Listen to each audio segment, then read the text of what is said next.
really enjoy the animated quality of it. Really quick marks, really energized. The different angles of what seems like the same person. Yeah, it's really animated. One thing I kind of noticed from just a technical aspect is, it looks like maybe ink and watercolor was used, but then, maybe a pastel or something. But I look at some of the areas where some things are kind of dripping, and it looks like some points were kind of intentionally put to create a drip, as opposed to just kind of happening. And then I was curious about some of these dots. They look kind of intentional because the way they splatter, it's as if like the paper was laying flat and then it was applied to kind of give that splatter effect.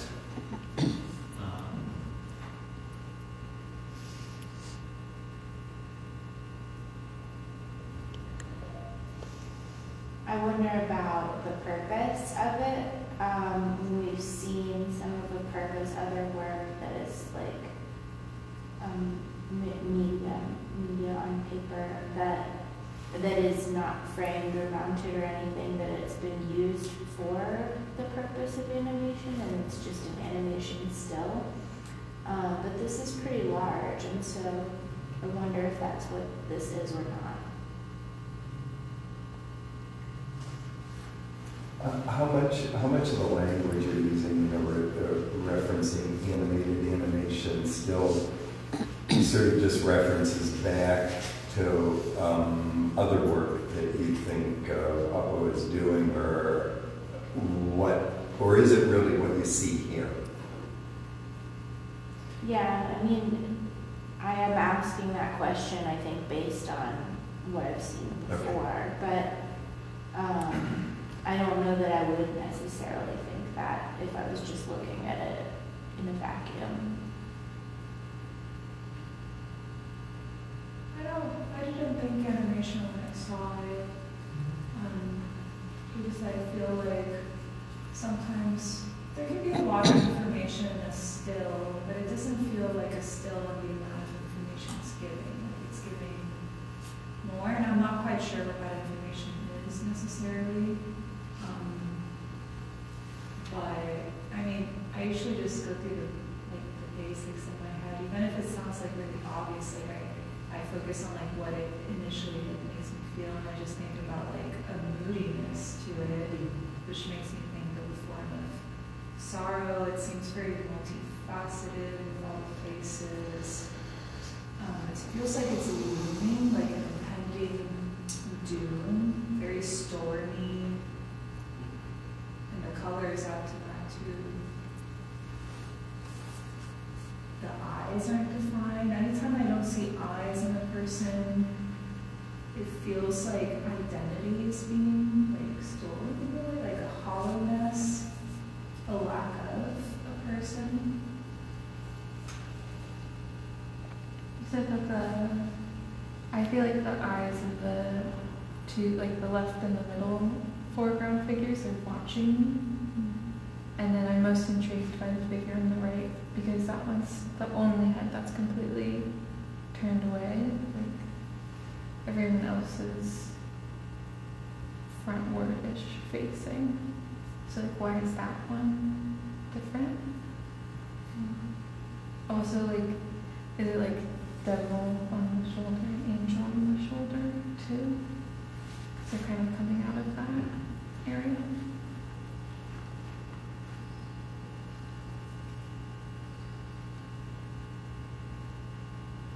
Kind of what I was talking about before, I think I've kind of figured out. There's these really beautiful gestural quality to the way that some of the ink or the watercolor maybe is applied, and really simple marks too. It defines, you know, in that right face, there's, you know, little bits of line that's kind of done quickly, but it does a really good job at defining and describing a face. And that strength in the mark making, I think,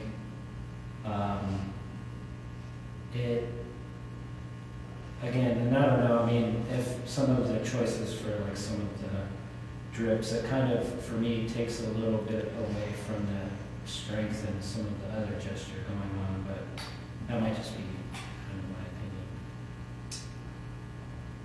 The way it's set up doesn't really make me feel like it's taken care of, because it's paper, and like paper is well taken care of. I feel like it's cased because it's so delicate, and so that makes me wonder if like the importance of the piece. Yeah, that's it. I think that's why I was, like, maybe why you kind of had your reaction to was like, maybe it doesn't feel like the finished thing because of the paper and the way that it's hung. Like, yeah, maybe it's not quite finished or just not framed, or maybe it is on the way to some other like type of media. Isn't that a quality you most expect of drawings? Yeah. That kind of, Didn't say. no, an unfinished quality in some ways because of this. Not, I mean, because you know, again, the issue of the presentation Mhm. was something like that. I'm not sure in this case it's a real issue. And I'm not trying to speak for him or anything like that, but I just, you know, I know when I ask students to put things up on the wall, I will sometimes ask them, get them straight on the wall. For whatever reason, it makes me really crazy when they're not straight, you know. And don't pin and throw. Be careful with the pins, you know. And so you can do those things, you know, if you're trying to indicate that you're serious about your drawing. But drawings tend to have, you know, it's not going to be flat because it's not matted or mounted or framed in any way, and that's just what the friggin' paper does when you get it wet unevenly. I don't know, this one just seems like extra. Like, Extra wet and wobbly. yeah, and like the way the pins are. Yeah, like the T-pins are all like bent at different places and they have different angles and.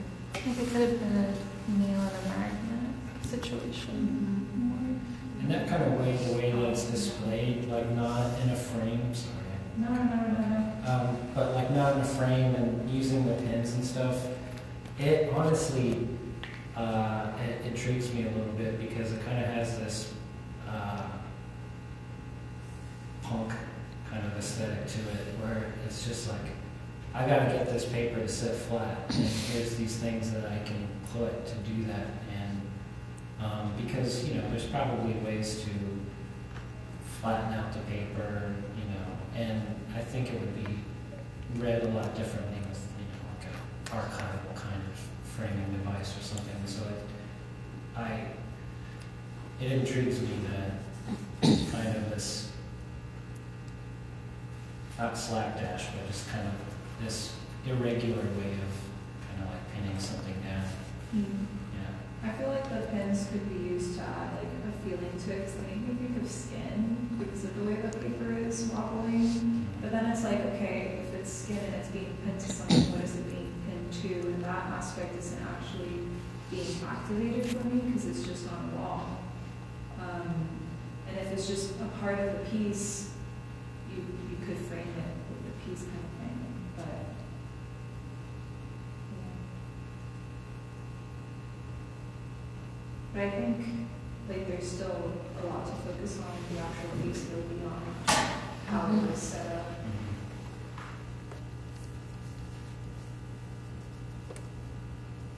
I feel like the face that most drew me in was the one in the center because of like the complex emotion it has.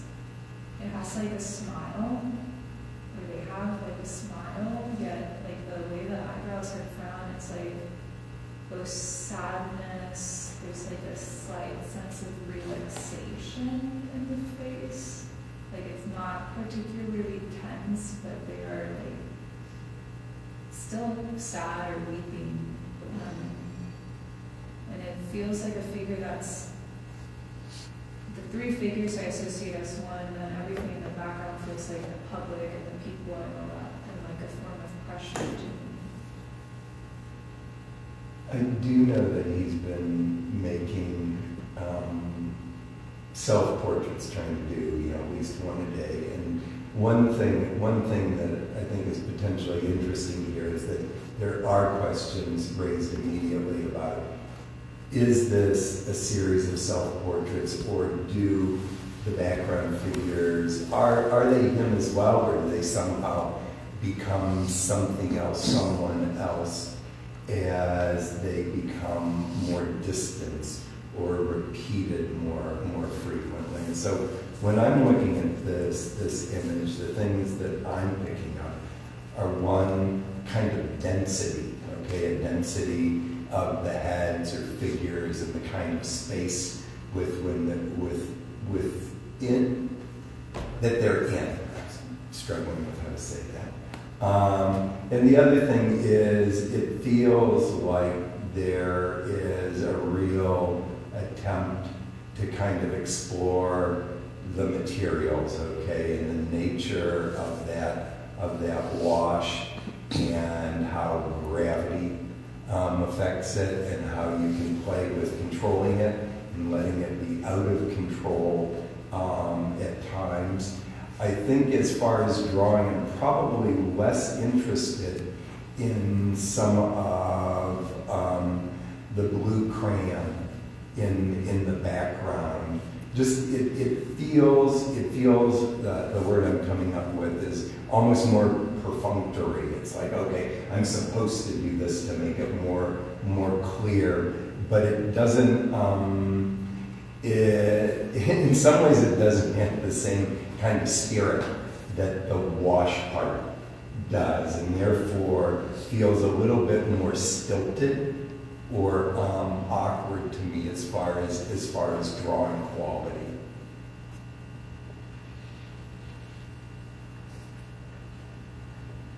Yeah, I think I thought, like, on an emotional level, kind of like what Natalia's saying, like, I feel a lot of, like, anguish from this piece, and, like, the faces, and also the way that it's done, and, like, that blue marking, too, feels really, like, frenetic, and, like,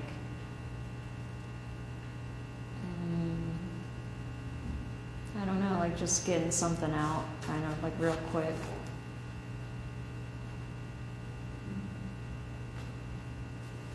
Yeah, it's not like super, like, it doesn't feel super considered. It's like, it's a responsive mark to what's there and quickly done.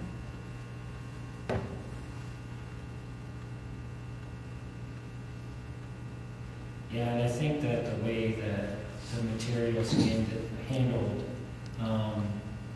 really what I find myself focusing on the most is the hair. All of the hair as it kind of moves across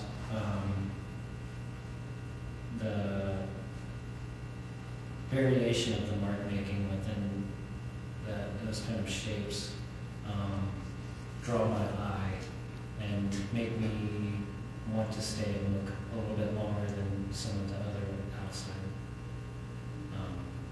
marks that are happening.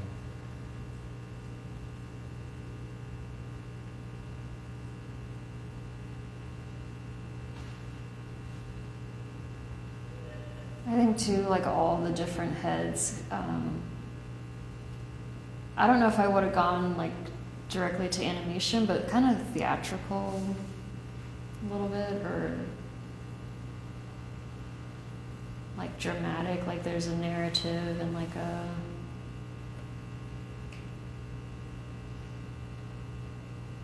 I don't know, like a moving story that isn't necessarily animation, but kind of something.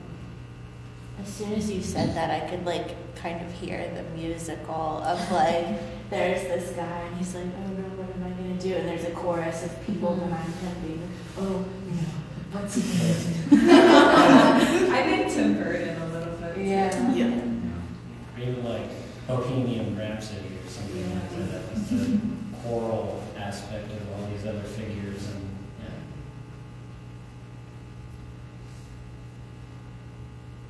yeah. When I think about drawing, I think about it in this like experimental way a lot of times, like, and you know, whenever we're talking about drawing, painting, any sort of like direct illustration media, there's always that question of like, when is it done? Where is it along the like journey of an experiment? And so I guess the thoughts I have are like, what was learned from this experiment? Do I need a bigger piece of paper? Do I need a bigger canvas or because the composition sort of like runs out of room, you know, everything's sort of like compressed and feels very claustrophobic because, you know, all these like heads are sort of like go to the edge, but they don't go past it. So it makes me think about, do you need just a larger space to fill, and what would it mean when you have enough sort of compositional space?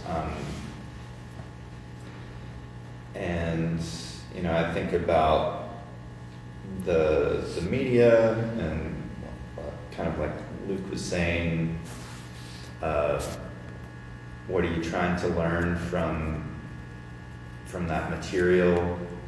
And I think because it's just one image, we don't get that answer because we don't see it in relation to, you know, the draft before it and the draft after it. And so I'm also only guessing that there are others that you're not showing us. You know, if we were to walk in your studio, would there be like 10 versions of this, or is this the best version, or is it, you know, what does it mean to have just one piece?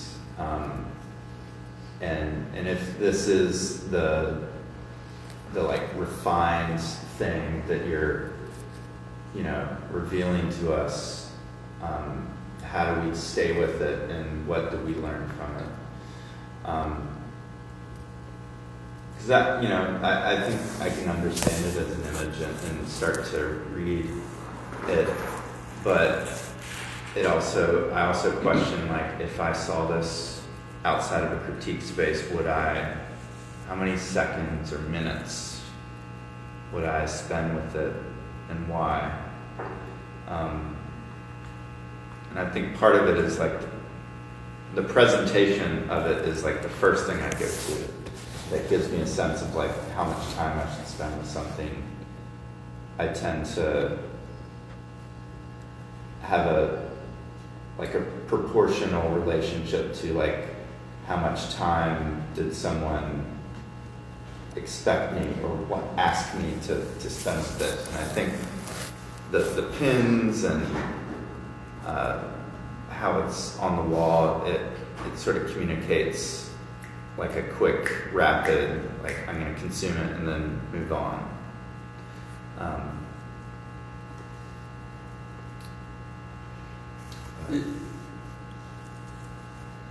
Go ahead. Sorry. Yeah, I was thinking that too, because I was thinking of like their works in the cases, and there's like a bunch of portraits, and then even thinking about, not to say that I was connecting this to animation, but just like the stills from the Offside show. But it is interesting that, like you were saying, Luke, that it's like, it isn't just one self-portrait, or it could just be one self-portrait, there's a bunch of other figures in it. I don't know, there's a lot of questions that come up when I look at this, but I don't know what they are.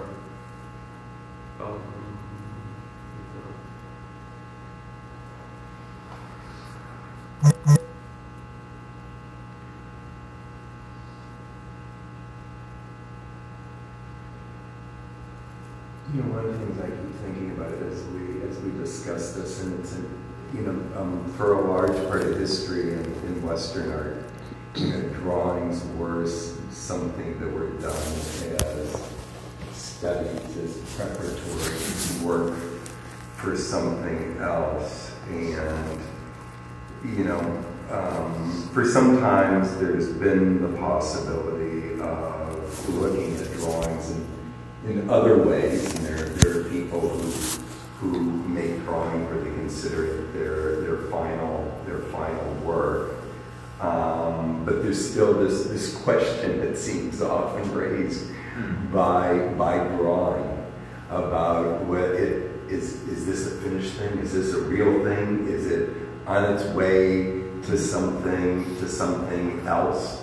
And even in our discussion here, people are looking for cues about, well, if it's in a frame, then we know.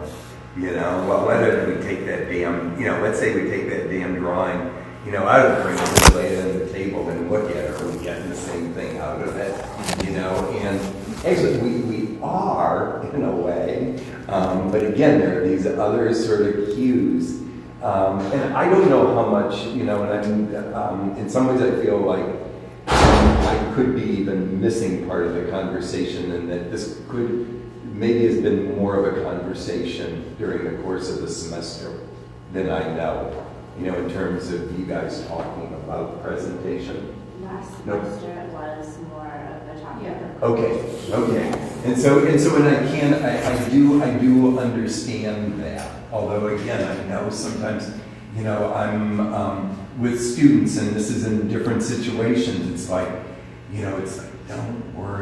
don't worry about that now. And sometimes I love to see, there are people who are appalled by it, but I love to see big photographs pinned on a wall. It's like, if they're good, they're cool. It's like, you almost like them better. There can be this aspect of, it doesn't need anything else, and I'm just going to put it up here. And that may not be how... maybe that's the tell. Maybe that's the tell, and maybe this is not there yet. But I'm just sort of questioning how much we get stuck on that, and even the sort of how it is we look at these things we call drawings. Can we be serious about drawing? Well, yeah. How serious can we be? And whatever the intent or sort of motivation behind making drawings, do we ever sort of stop and notice one and just think, I'm going to hang on to this one? I like it. Even though it's part of the process. And just throw that out. That's an interesting conversation, because there's some people that, they're like, I'm never going to buy a drawing. But then there's other people that are like, oh, I only want to buy a drawing. And that idea of it being,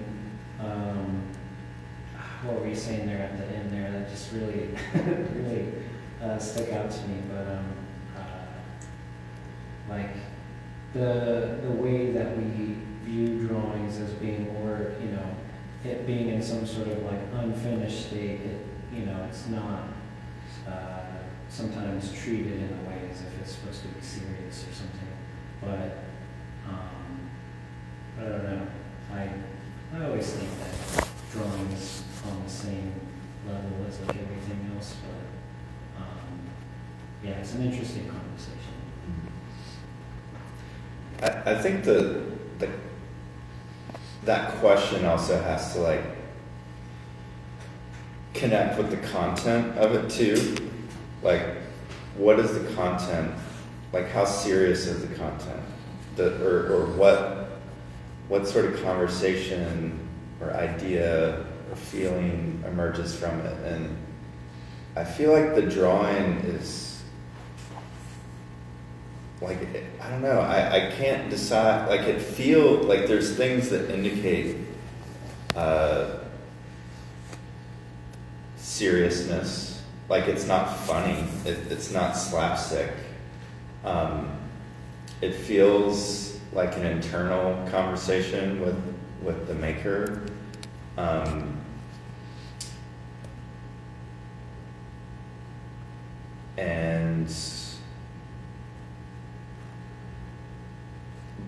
but it's also very unclear, or it feels like it's it's something that I can't quite access, I guess.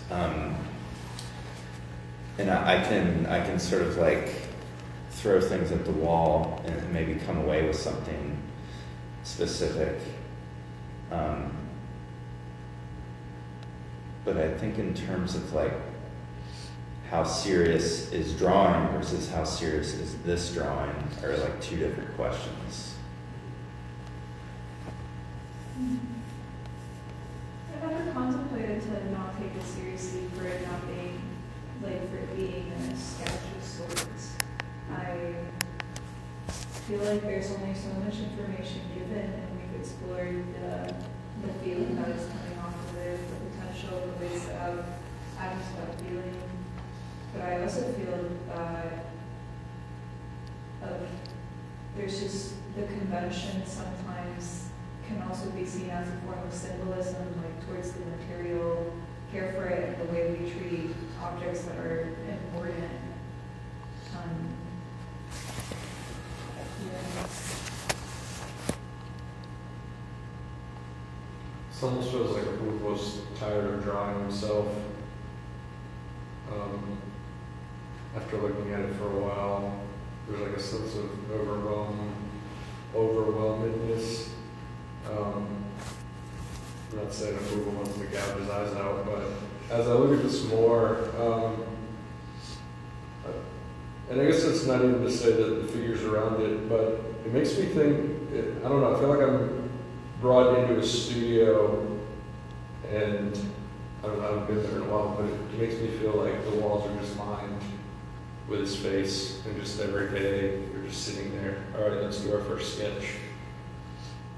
It's almost to the point of like they're tired of it. Even with the painting, they're like, all right, let's just get it out.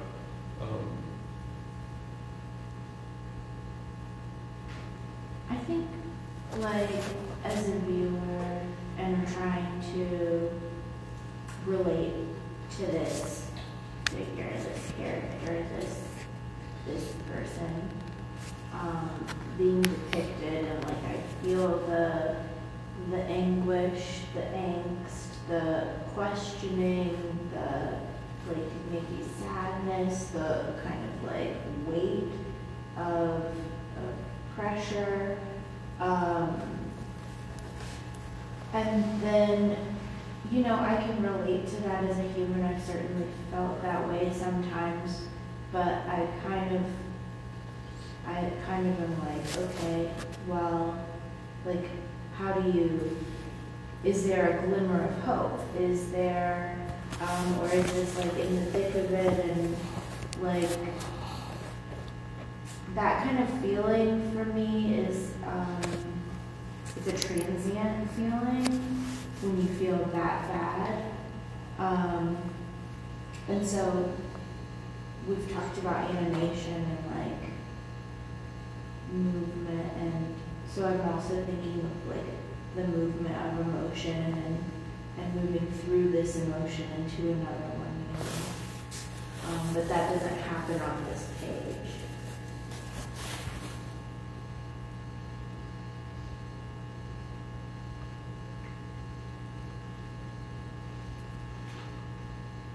Well, Purva, do you wanna chime in? Yeah.